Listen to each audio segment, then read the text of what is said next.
What's going on, YouTube? It's your boy Scott High. Uh, quick review from last night's Elimination Chamber, which was not bad, not bad at all. Uh, First match, the SmackDown Elimination Chamber match. Big shout out to Sami Zayn. What a troll! What a troll! He trolled throughout the whole match. Uh, Hilarious. I was laughing at him the whole time. Cesaro MVP of that match for sure. Cesaro was like doing his thing. He was showing off his strength, his technical wrestling, all that. I actually thought he was gonna win last night, but in the end, it was Daniel Bryan pulling it off.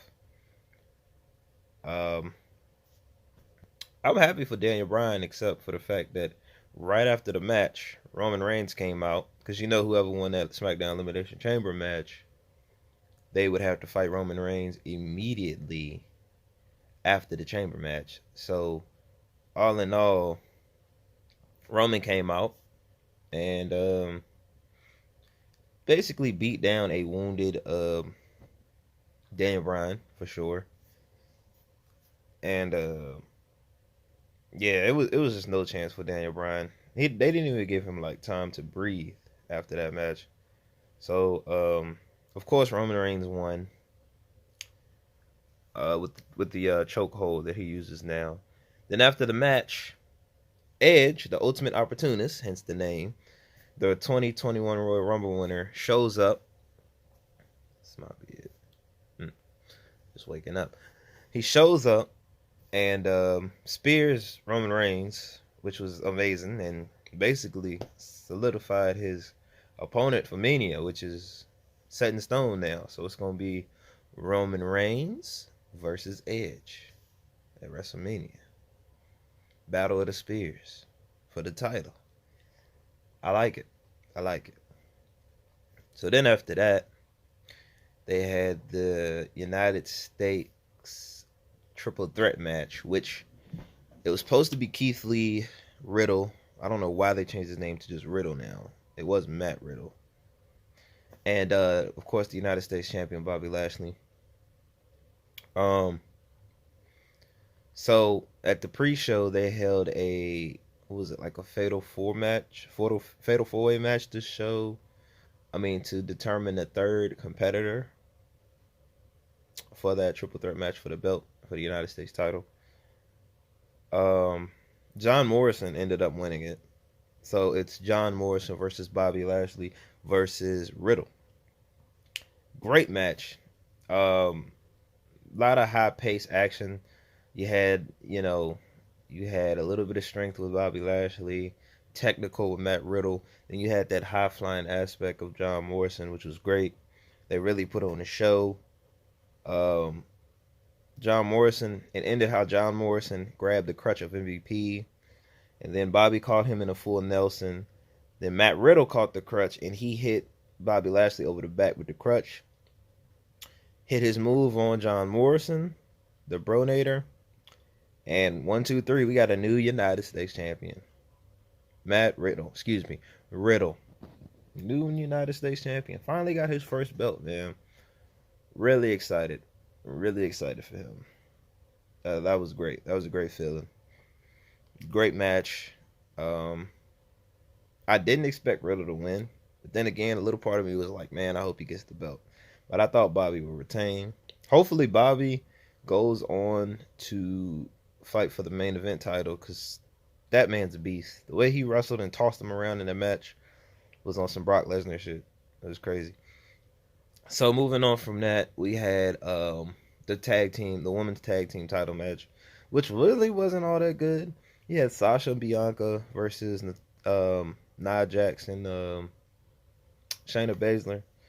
It was okay. I still don't understand why Reggie is involved. He was with Carmella, now he's with Sasha. He's jumping back and forth. He basically cost him the title by handing a champagne bottle in the ring. And, referee got distracted. Now came in with the Samoan drop on Sasha, which was like weak as hell. And she botched the punch beforehand, not Jax. And that was just the worst match of the night for me. So Nia and Shayna retain it. that honestly could have been a bathroom break for me. That shit was terrible. But the main event of the night, the Raw Elimination Chamber match, it was amazing. It was great. It was great. It was only one thing that pissed me off, though. One thing that pissed me off. So Randy Orton got pinned by a roll up from Kofi Kingston. After he came in, he was like the first person in. Him and Jeff started it. And he lasted that long. And then Kofi came in. And Randy Orton gets rolled up by Kofi and pinned. What the fuck? But, I mean, it's whatever. After that, Randy RKO'd damn near everybody in the ring before he left. Then, almost, AJ's buddy.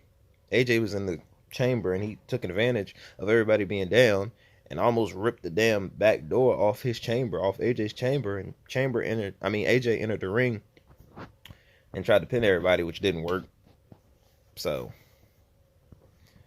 yeah, it was physical. The highlight of that match was definitely Sheamus and Drew McIntyre, two horses fighting in the ring, pulling no punches, just going at each other. You know what I mean?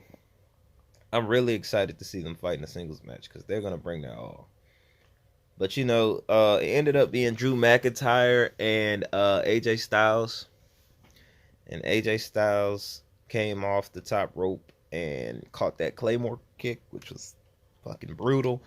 And Drew retained. Beforehand, well, I'll get to that in a second. So after the match, Drew retained. Chamber lifts up. Bobby Lashley comes out of nowhere with a spear on Drew and just decimates Drew and beats the holy hell out of Drew McIntyre. Right? So after that, The Miz, who is the Money in the Bank Money in the Bank holder, comes out for opportunity. Now, earlier in the match, you could see The Miz in the back talking to MVP. Maybe he set that up. My theory is he promised Bobby Lashley a title shot when he cashed in his Money in the Bank championship and became the WWE champion. So Bobby Lashley is going to be looking for some type of reward for this, and I think that's what The Miz had promised Bobby. Miz came down, and he tried to hit him with the DDT. He failed with that. He hit the DDT, but Drew kicked out. Then he hit the skull crushing finale. And that was a wrap. We got a new WWE champion. Shocker. Not really shocked. I'm happy for The Miz. I'm proud of The Miz. The Miz deserves all of this because that man has carried this banner on his back for the longest time.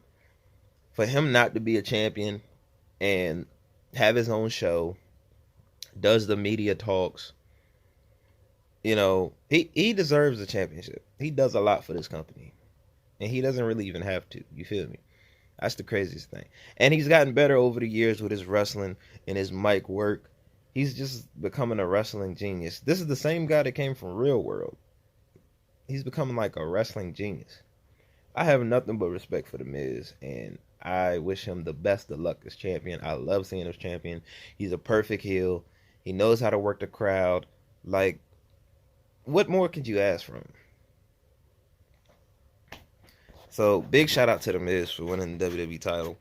My theory of what's going to happen in Mania with that whole title main event, I'm honestly thinking a fatal 4-way. And here's why I say this. So, The Miz was talking to MVP, and MVP probably got Bobby Lashley to help The Miz secure that title, but with a fee.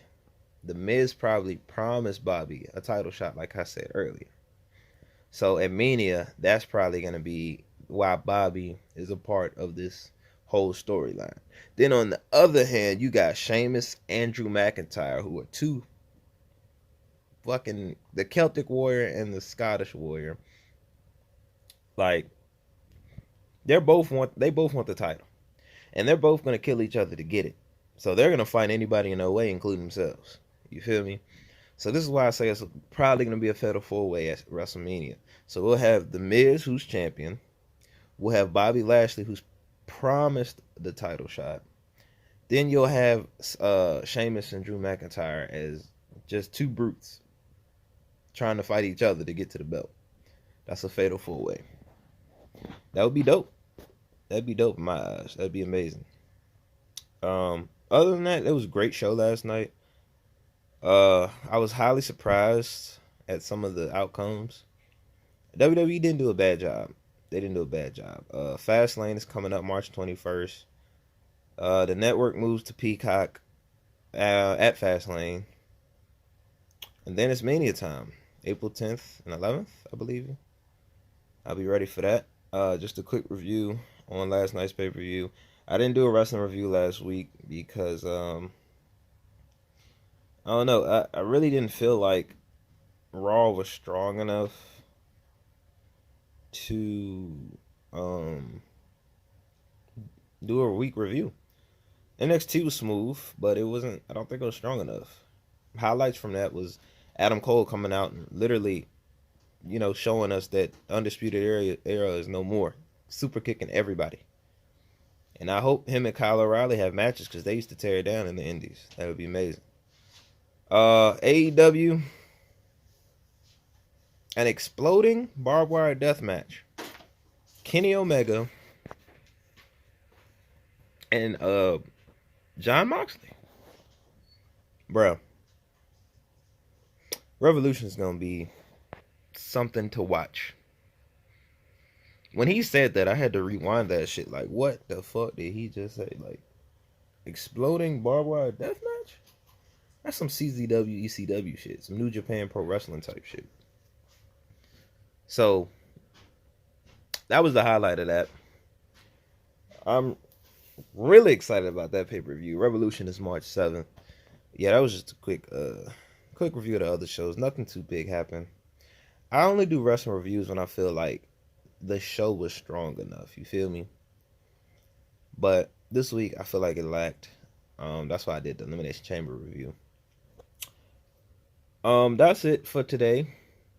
I'm about to relax until I have to go to work, of course. I have little updates coming. I have two unboxings coming. 2 unboxing videos coming. I'll let y'all know more about that. Actually, I'll just tell you. I have a what do you call it? Oh God. I have a modded 360 and a modded PS2 on its way. I will be doing unboxings of that. I'll do an unbox video for those, and I'll do a plug and play video for those. And I'll show you how they work and all of that, whatever what.